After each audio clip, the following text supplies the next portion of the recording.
Well, hi everybody.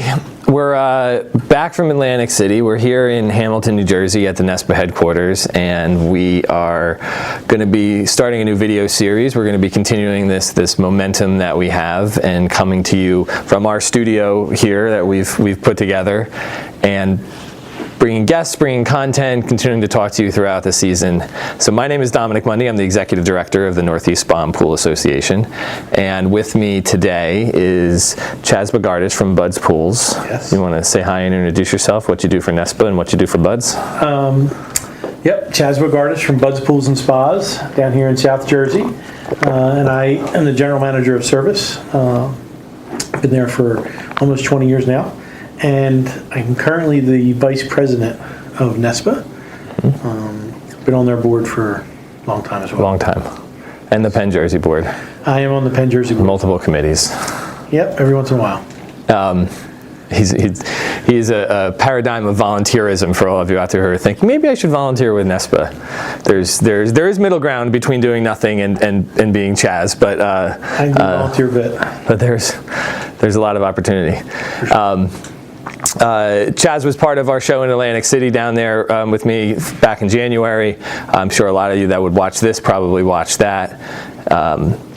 We did some panel discussions down there. We did some educational presentations. Chas was at the wall with Julie Kasdan, who's also on our board. I want to say you're already better moderators than Kyle Chaikin, by the way. That's only because I'm consciously not calling you Mr. Personality. Okay, very good. So one of the panels we did, right, to start off our conversation this morning, and the whole idea here, again, since this is the first one of these we're doing, is to bring in people from the industry and talk about the industry and have more of a conversational approach to learning, really, and shared experience.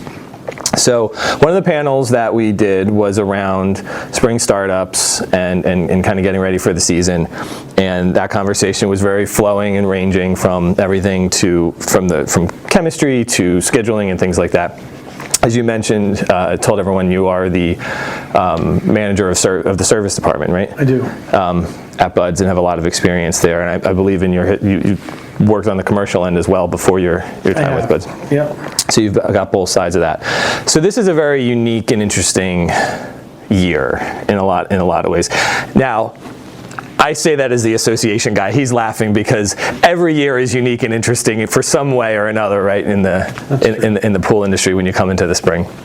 But obviously this year has some challenges you've seen in different ways before, but not because of everything that's going on still with lingering restrictions, pent-up demand around COVID and things like that. So everything I hear is that the industry is going to be busier than it's ever been. What does that mean? So you're gearing up a service department. You're doing some hiring probably. How are you guys, sort of big picture, and then we can talk on any point, kind of getting ready for this particular spring, sure, versus other years. So I would answer that question to last year. When I look back, and somebody described it that we tried to run the business last year, but the whole building was on fire, right?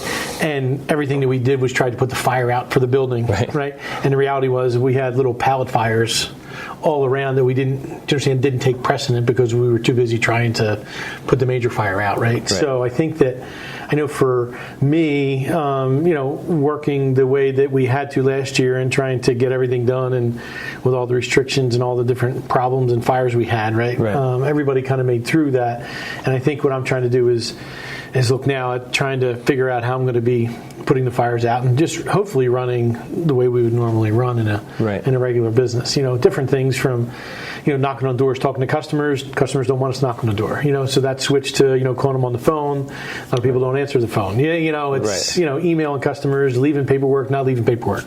We're in the customer service business. I think you do that successfully by establishing a relationship with the customer, right? I think you need to do that. I know I personally, whether I'm going up, checking on the guys, whether I'm doing an estimate or whatever it is, I knock on the door. I want to talk to people. It's just it's what I do. I think that's got to be at the forefront of what we are. So hopefully some of that will change and go back to where it was. But some people don't want us to leave papers, right? And that's fine, right? And that's what you have to do.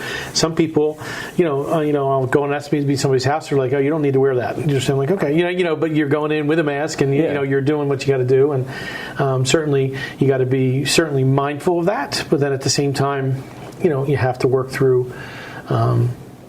What the customer wants. So from that standpoint, it's a little different. As far as preparing for this season, I would tell you, one of the concerns certainly is chlorine, right? There's going to be potentially we're hearing about chlorine shortage because of the fire last year, the real fire. Right. So there's going to be probably chlorine shortages. There's going to be price increases. There's already been a lot of talk that, that in general, we're going to run out of, products, whatever it's, pumps, filters, heaters are probably going to run out again this year because of the demand. Yeah. And how you're going to manage your way through that. That's something that did happen last year. Definitely caught, a good bit of us off guard. Yeah. But at the same time, and I know I just bought a piece of furniture yesterday, and it told me 2 to 12 weeks. And I'm like, okay, and I just, instead of being like, well, that's a pretty wide range, right? But I understood what he was telling me. He was up front and he was just like, hey, it's going to be anywhere 2 to 12 weeks. Now, not all customers are going to be happy with a 2 to 12 week delivery time frame. Right. You're seeing in a seasonal business that we're only doing 20 weeks worth of, swimming sometimes. Right. So, but I mean, you have to really work through that and manage through that for sure. I was just talking to another one of our board members this morning, and we had this conversation around, especially in a market like this where there's a lot of demand for what you do from the consumer. There's something to be said about sometimes the customer you don't get. Sometimes is the best customer. Sometimes better. Yeah. We were swapping some stories from my days as a landscape contractor and him in the pool industry. About that part of that open and honest communication, right, is you lay all that stuff out, and if they want to push over you or they just say I don't care, get here, whatever else, you have to make sometimes you have to make that decision. If I bend everything I'm doing to get this job, that customer is not going to get less demanding as the project moves along. It's going to get more so. And what are those ripple effects to the rest of my customer base and my workforce at that point? Sure. Because you're stressing them out and everything. So I would tell you that a lot of times it's if somebody gets through to me or it's a customer that wants to talk to me or whatever that circumstance is, and if the first thing on there, you can just you can type a customer right away if they're asking, well, when can you get it done and how much is it, right? Well, those are two things that kind of put up a white flag, right? Like if you want to get it done right, do you follow me, then you don't mind what the price is, right? And when is going to be as soon as I can do it, do you follow me? And in the right way. In the right way. I can't take what you want me to do as a new customer and bump it in front of all the other customers, right? So, I mean, we have a schedule, and, certainly if somebody's pump's down and we got to go install another pump, well, I have to prioritize whose pumps I'm installing first, right? Because we only have so much time. But certainly people whose pools we've opened, do you understand? People that we're doing weekly maintenance on, that has to be a priority for us. But at the same time, people whose pools we've closed, they got to take priority too, even if they open the pool themselves. So, it's a juggling act for sure, and you want to be able to help everybody as much as you can. And I know that's something that I know there's been people with Buds that have told me you can't say yes to everybody, and that's being in customer service. You want to say yes, right? You want to be able to facilitate them all. But whoever you were talking to, certainly, people that are more demanding up front, it doesn't get better, and sometimes you just need to say no, and it's better for everybody involved, right? It's better for them if you don't think you can meet that deadline. It's hard working to a deadline, right? But the expectation, I think, being upfront and honest. Same thing with spas, right? Spas are crazy, because of manufacturing. You can't manufacture hot tubs nearly as fast when there's 6 feet of distance, right? So, so people will come to us for hot tubs and spas, and normally we would have 15 hot tubs, 15 hot tubs on display at Buds. We have one right now, right? So they're hard to get. But when somebody starts talking about the conversation, like, hey, listen, I just want you to know the next hot tub that I can get in, if you want to order one, is going to be in July or August, or whatever I am, because I just want them to understand that right from the beginning. Yeah, sure. And if they're looking for something sooner, then I can't help them. If they're looking for what we have, do you understand, and that's what they want, well, then I'd be happy to do that for them. But but that's about that expectation setting. You set the expectation, and then you always you exceed it, and you never really have any trouble that way. When we have these conversations, not just on camera, but when you and I are talking, my mind always goes into different places because I always find it interesting. What you just said about you want to say yes, right? And something I've learned getting to know you over the years is that you and I have a similar approach in thinking to some of this stuff. Where part of the reason you want to say yes is because you it's not just about pleasing. I look at things and go, all right, well, how do I get this done? It's a problem to be solved. It's a challenge. Everything can be done if you just think through it the right way, you come up with the right thing. But that sort of leans to the importance of having a good team. And that can mean different things for different companies, right? If you have a company with some sort of an overhead structure where there's a management team and you have different personalities and different approaches and you bounce things off each other. If you're an owner with only a couple employees, you might have your own sort of kitchen cabinet of other people in the industry that you can bounce ideas off of and whatnot. But everybody's not everything, right? So I know how I think about things, you know how you think about things, and it's very valuable if you're stressed and you're trying to make people happy, or maybe you're trying to bring a new line of business into your shop.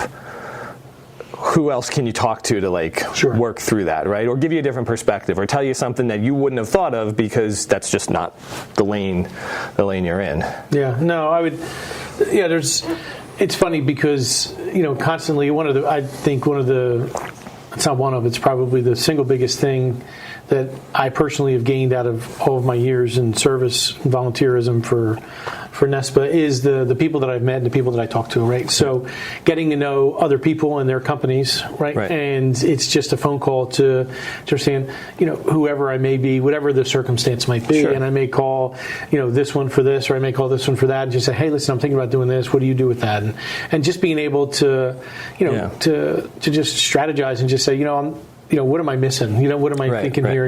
That's it's nice to be able to talk to people you can trust and get different ideas. And it's like, well, this worked for us or this didn't. I know that, working through the guys, I was talking with, a company that had something in place where how they structured reviews, right? And they did a point system, and I'm like, oh, that's kind of cool. And and how they did their point system, and I'm like, all right, well, that's kind of cool. And I'm like, yeah, I said, but then I took some of that and then kind of went in a different direction and added to it. And I'm like, well, this is important, this isn't, and so it's just a neat way. And then how they put that into a bonus structure at the end of the year, which is, I'm like, wow, that's kind of cool. So it's something tangible that the guys can see. Has nothing to do with what they make per hour, right? But it's more of a performance based. Like, hey, you did this. Do you understand? And you're on this grading scale of whether it's 1 to 5 or 1 to 10, and you add the points up. And if they were 69% of what they did, or what their expectations were, then they're getting 69% of what the bonus could be, right? So it's a tangible thing. I've talked to a few of my guys about it, and they're super excited. They're just like,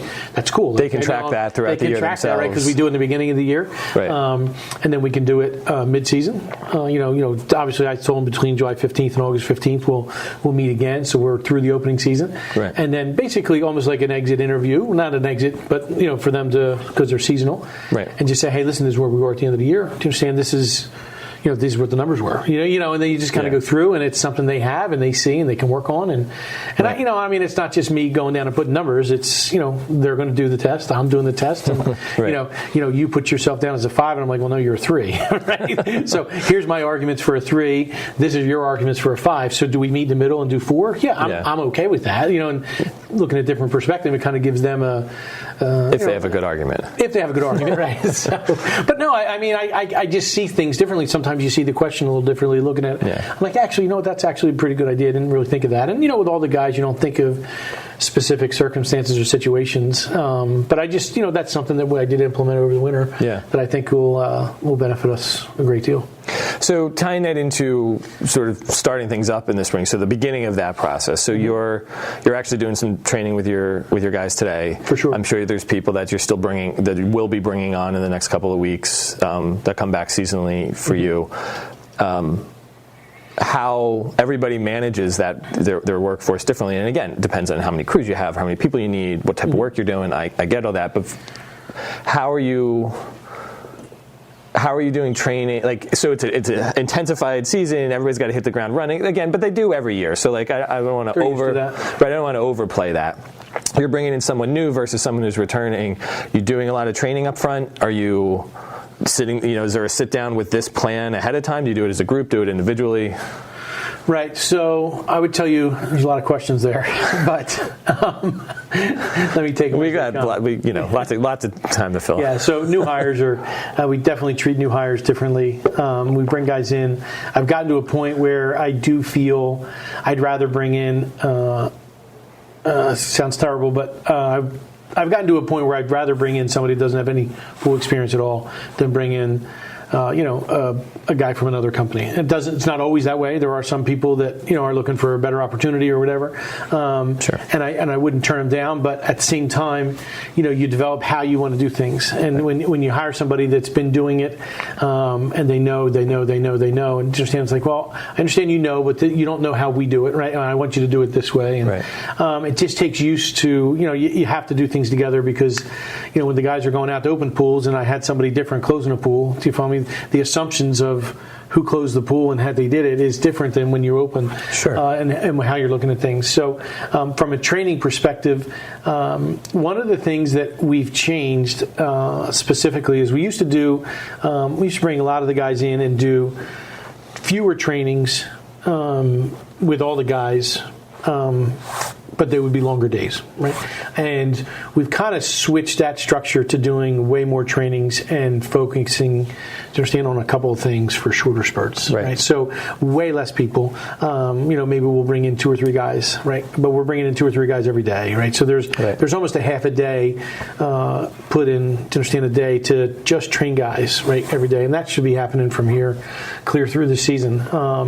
But that's the intention, right? Is instead of the problem when you have all the guys together, right? And it becomes them like, well, who's better? And I can do this, and I can. Right. And then everybody's trying to show everybody how smart they are, right? And the reality is, I don't care how smart you are. I just need to get everybody that smart, right? Yeah. I got to get everybody to do it the same way. And the problem is somebody that may not know, may not ask a question because, they're getting.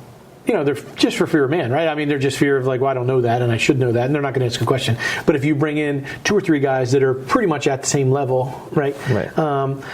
Just so you have a beginner, an intermediate, and an advanced guy, right? So it's great to bring in 2 intermediate guys to understand and 1 advanced guy, right? So the 1 advanced guy can, to understand, help in the training, but at the same time, they're kind of close. And I'll bring in 2 beginner guys and 1 intermediate guy, right? So the intermediate guy kind of then, in that sense, feels like he's the smartest guy in the room. Do you understand? But it's more about him being able to help the other guys. Right. Do you follow me? So now you're training 4. Do you understand? You're training 3 or 4 guys at a time, and taking things. And and the intermediate guy may not realize that there's a review for him because I think he needs to get polished. Reinforcement's good. Yeah. So I do think that's a, and I did that as a whole. And we're starting to progress through that and be training a few guys almost every day now through the start of the season. As far as new guys, well, then we're going to when I hire a new guy, I'm going to bring him in and, we'll start, just putting him in different things and, wherever we feel he may land training wise. But it is there's nothing, it's hard because, stuff that you learn over the winter time, you're talking about fixing the heater or doing stuff, and it's, until you can get in it and do it and touch it, it's hard to take something that you're learning now and not be able to touch something practice for 6 weeks, and oh, that's right. And so it's more of a constant thing, I think. So we always, training is important, education is important. Obviously, one of the big components of what we do at NESPA and our chapters is offer training and between the show and in-house here and whatnot. And there's you need both, I think, right? So you have, let's say we're running a startup class, or one of our chapters is running a startup class. They're going to cover a certain amount of material in a certain amount of time from a accurate but generic way, right? Like this is don't do this is bad. Do this is good. But then within that there's 3 ways you as buds can do certain things, right? That's not about the right way to turn the screw, that's yes or no. But it's about how you store your materials, how you make sure that how you check your truck to make sure you have the right equipment ahead. It's like all those other things that go into the process to make sure when the guy's on site he's prepared or knows who to call if he sees something he hasn't seen before. Those types of trainings, kind of like that's the layers of training, right? So you can go take the heater class and learn the mechanics of the unit and how it comes apart and how it goes back together and do diagnostics. But then you're going to have your own company way of how that all works within the bigger framework of what it is that you're doing. So, and I guess, all of this comes down to an efficiency, right? And we make more money the more efficient we are. Right? Sure. So if we don't do anything else but we're more efficient, then the guys are spending less time in the field, right? And then at the same time, do you follow me? In the end, you're going to make more money. So there's a fine line of wringing efficiencies out. Little things that we do on the paperwork when the guys take a cover off, right? They're tasked to write on there how they folded the cover and which way they rolled it, right? So it's not enough for them to say that they rolled it to the shallow end, but they rolled it from the shallow end towards the house, right? So then when the guys come to open the pool or close the pool, put the cover on, like, all right, shallow end towards the house, they know to take the cover out towards the house, unroll it away from the house, and then they'll be able to walk it out over the pool. As opposed to, you take it out, you unroll it the wrong way, you're like, shit, now you got to try and drag it around, switch it around, right? So, just different things that can be a struggle. Now, what the guys do with that information, if they're not paying attention, that's on them, but it's on the paperwork, right? And that's something that we want to make sure that we do, right? Just little things like that. One of the things I was just telling the guys, they'll be super happy that everything that we did filter wise, bringing grids back, cartridges, cleaning them out, so they're all back in. I don't have one to bring back this year because inevitably, you clean people's stuff over the winter. You're like, oh, I'll just bring it back in the spring. But the problem is when you go to bring it back in the spring and you don't, right? It's just a complete train wreck because now the guy's there to open a pool. He's an hour away, and I got the people's grids inside my shop, right? Because either one, it didn't get to the paperwork for them to bring it, or they left and didn't grab them, right? So it goes both ways. So, from an efficiency standpoint, everything we're trying to do is to be more efficient. And if the guys are more efficient, then maybe they can get another job at the end of the day.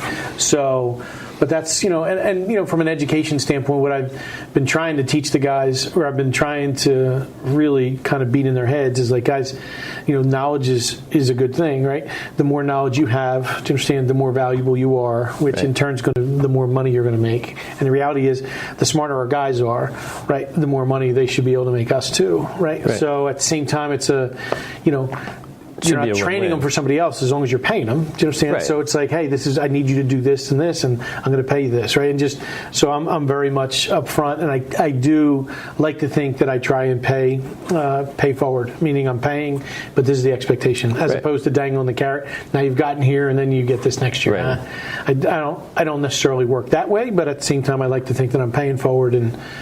But I've certainly been accused of being hard. But I just those things have to go hard. Word's relative, but those things have to go hand in glove a little bit because I agree. Pat Kava, our director of education. I just said our director of vegetation. It's a totally different thing.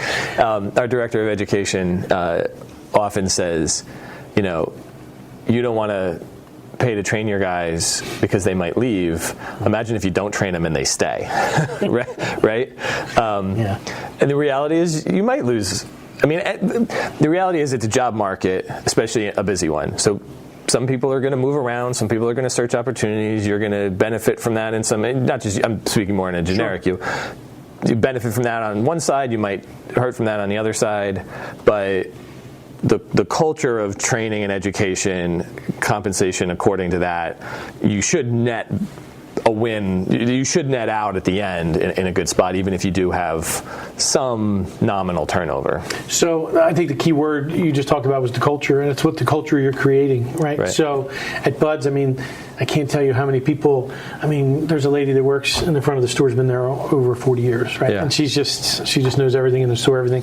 I mean, you don't work someplace for 40 years and not enjoy where you're working. There's other guys that have been there 30 years. There's a lot of people, when you get to a company that is everything perfect? Certainly not. But if the culture is such that you want to be there, and And I just can't help but think that the more opportunity you give them, the more you need to pay them, right? And the reality is, the more knowledgeable they are, the better they're going to be. To understand, the more money they're going to make you in the end. And so that's just something that I don't always see it that way with all the guys. All the guys may think they're worth a little bit more. And I think in general, I think it's human nature to think that the grass is greener someplace else. Sure. And so if I've always challenged the guys, I'm like, you know what? I said, if you're going to leave, you're going to leave. Do you understand? I'd leave on good terms because you're going to be surprised what you're looking. Yeah. What you may get. And at the same time, it's I don't want a guy to be here if he's not happy either. You know what I'm saying? If he's working for him, I want him to be happy. I want him to feel like he's getting paid what he should be getting paid. I always kind of want guys to. I kind of want them to be making a little bit more than what they think they're worth. Do you understand? Then I don't have to worry about them leaving. One, and then two, I want them to always want to do better. Right. And I just think that that's a better. I think that creates a better culture. Better culture. I do. Yeah. So we talked a lot about labor and employment as it comes to spring startup, hiring, training, bringing on new guys versus returning employees and things like that. Obviously, supply chain issues keep coming up as going to be a big thing this year. And, we're a year into this. I think that at this point, it shouldn't be a shocking thing. I feel like manufacturers have communicated very well to distribution. If you have a relationship with a distributor, whether it's a national company or a local one, they're communicating better to their customers' expectations. We talked about expectations with customers. In this case, you're the customer. From what I've heard, expectations are being communicated at some level. But that doesn't take away the challenge of it, right? I mean, we just had, we were talking before this, Texas just got a little dose of the Northeast. Yeah, they did. And that's going to lead to a big draw on, another new challenge for the supply chain. You talked about the chlorine issues. Even though we're almost a year away from that, obviously there's still downstream effect. What's some ways that you, or when I say you, I mean, again, you're well networked in the industry, people that you talk to in other companies, what are your distributors telling you? I mean, how are you kind of managing some of this, either with your customers or just with your, whether it's service or construction, whatever's. So I would tell you, I think that at the wall-to-wall presentation that Mark did from Belacqua, he nailed it. Well, he should, right? He owns a very successful distributing company. But and he just put it out there. You got to communicate, right? Yeah. So and communicating to the distributor what the needs are, right? And then understanding. And it's all about expectation, once again, right? Whether it's my customer that's expecting something from me or whether I'm expecting it from being the customer from distribution, understanding what that need is. So I think the communication line, and I think that's where the network thing works pretty well because, you're talking to people at different levels, do you follow me? And knowing, right? So I can talk to my distributor and they can tell me, hey, this is where we are, right? But at the same time, if I'm now talking to the manufacturer because I have a relationship with the manufacturer, and he's like, I don't know that that's going to happen, right? So, but and the distributor may not know at that level, right? So there's different things that that are all encompassing, but it's all about communicating. It's all about calling. It's all about figuring out where you're going to go, and okay, well, if it's this, then we're going to go in that direction. If we don't have this, where are we going to go? And and whether it's different people are doing. I don't know whether you're doing early buys or not doing early buys or whatever. However that works with your distributor, I just think you just got to communicate through and know where things are, right? I do think that again, heaters are going to be a tough thing to come by, and they're going to be a tough thing to come by because people are home more, right? And people are, I have 3 or 4 people on my desk that want heaters, right? So, which is great. It's March, and it's about that time. But people that are looking for that stuff, they're calling early enough, and people are extending their season. They're home, right? So they want it open earlier. They want to stay, running later. Those are things that you're just going to have to overcome. And if you're stuck on installing this heater and this is what you do and that's how you do it, well, there may come a point where you say, well, maybe I have to install this heater because this one's available, right? Sure. So I just think but you just got to be able to move with how things come, I think. Yeah, it feels like a more manageable year with all of that because you can sort of. Well, we certainly know it's coming. Right. You know, so I mean, I think that if you think that it's going to be better than last year, I think you're probably a bit naive, and you should probably get back to the drawing board, because I think it's, in a lot of ways, I think it's going to be, you know, potentially just as bad as last year in a lot of supply-demand chains. Yeah. So what else? Anything else? What did we not talk on? I know that I'm a great moderator. I went through a lot of the questions and stuff in my head. But how about for you? You're sitting here listening to me, and either you're going, "Wow, this guy really knows how to ask some good questions and make a conversation work," or you're going, "Why hasn't he asked me about this?" Yeah, no, I'm good. I'm surprised. I guess I'm not surprised you had such a little criteria to live up to with Kyle. Do you follow me? And I don't think you've quite gotten to Marcano's level. I knew you were right? going to say But at the same time, I mean, you're right there. I mean, I think it was good. I don't, you know, I mean, unless you want to get into specifics about procedures, you know, openings, closings, that sort of stuff. I just think that you got to be ready, and I mean, I just think you prepare the guys to go. Yeah. So it's all about education, training, preparedness, and having a plan. Having a team, having a plan, talking it through, not waiting to see what happens. You either make your future or you're a victim of it, right? Yeah. That's something I try to be proactive and not reactive. I think you are more successful that way. Yeah. You know, but also, you know, when you have a plan, you have to know at some point you're going to have to deviate from the plan, and not being afraid to take a turn, you know, and so you just kind of take it as it comes. But I don't think you could ever go wrong with preparing the guys, over-preparing them, teaching them more, expecting more, paying more. I just think that that's part of being prepared. Well, having a good culture, which is something that you don't just do, you have to kind of work on, and then having a good plan those are kind of guide rails in a lot of ways, so that as things come up, you know what's out of your culture, you know what's so far out of your plan. I mean, you've heard me say it with association stuff with NESPA before, right? Like, we've got plans and goals and things we want to accomplish, and we focus on those. So we say no to some things, because that's not because it's a bad idea always, but because you can only do so many things, and you focus on the things you decide to focus on. But then within that framework, sometimes ideas come up and you go, okay, well, that wasn't on our sheet, but that fits within our budget, that fits within our mission and our vision and our goals and all of that sort of stuff. And it's the same idea. So you have to be able to leave yourself room to tack with changing environment, but you still have some guide rails around what it is that you're doing. I do, and I also think that, you know, communication-wise, we talked about communication with the distributors, you know, about getting stuff. I think you need to communicate the plan to the men too. Like, I just think that, and whether it's the men in the field or whether it's the people in the office, I do think that, you know, too many times, you know, I guess I could find myself in too many meetings, and I'm thinking about, to understand 100 different things. I'm thinking about what I just said, the next meeting we're going into or whatever, and I just don't necessarily know that I communicate to the people involved as much as I should. Do you understand? I'm like, well, and it's like, well, they don't need to know that. I'm like, well, the reality is they may not need to know it, right? But they probably want to know it. And when you bring them in and you make them feel part of what you're trying to do, they certainly don't need to know all the ins and outs, right? But I think if you make them part of it, like, you know, just now, I mean, I talked to the guys, you know, collectively, I think we got 10 or 12 guys together today. And, you know, I talked to them for about an hour and just said, hey, listen, this is what's happening. This is what's different this year. Right. You know, and I went into HR stuff that's going to be different to them. I told them about, you know, we're going to be doing a different phone cell carrier, which means we may get different phones, and, you know, just different stuff, that how things is going to be different, but letting them know, right? And it's like, hey, this is how it's going to go this year. I think bringing them in and making them part of it, then giving them an opportunity to ask questions, and I'm like, actually, no, I don't think about that. I didn't think about that, you know, and you know, it's been a while since I've been in the field full time, you know, and just like, oh, I didn't think about that.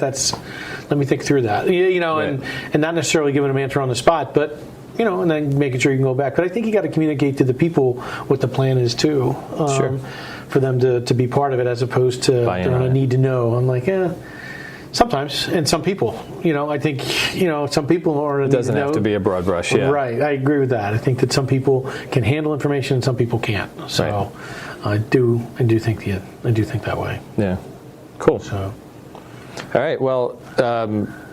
Everybody, Chas Bogardus, Bud's Pools, Vice President of the Northeast Spa and Pool Association. I'm Dominic Mundy, Executive Director. This was our first conversation for our first startup video for our new series with NESPA. So I hope you enjoyed it. We'll be doing more to come, and we'll talk to you soon.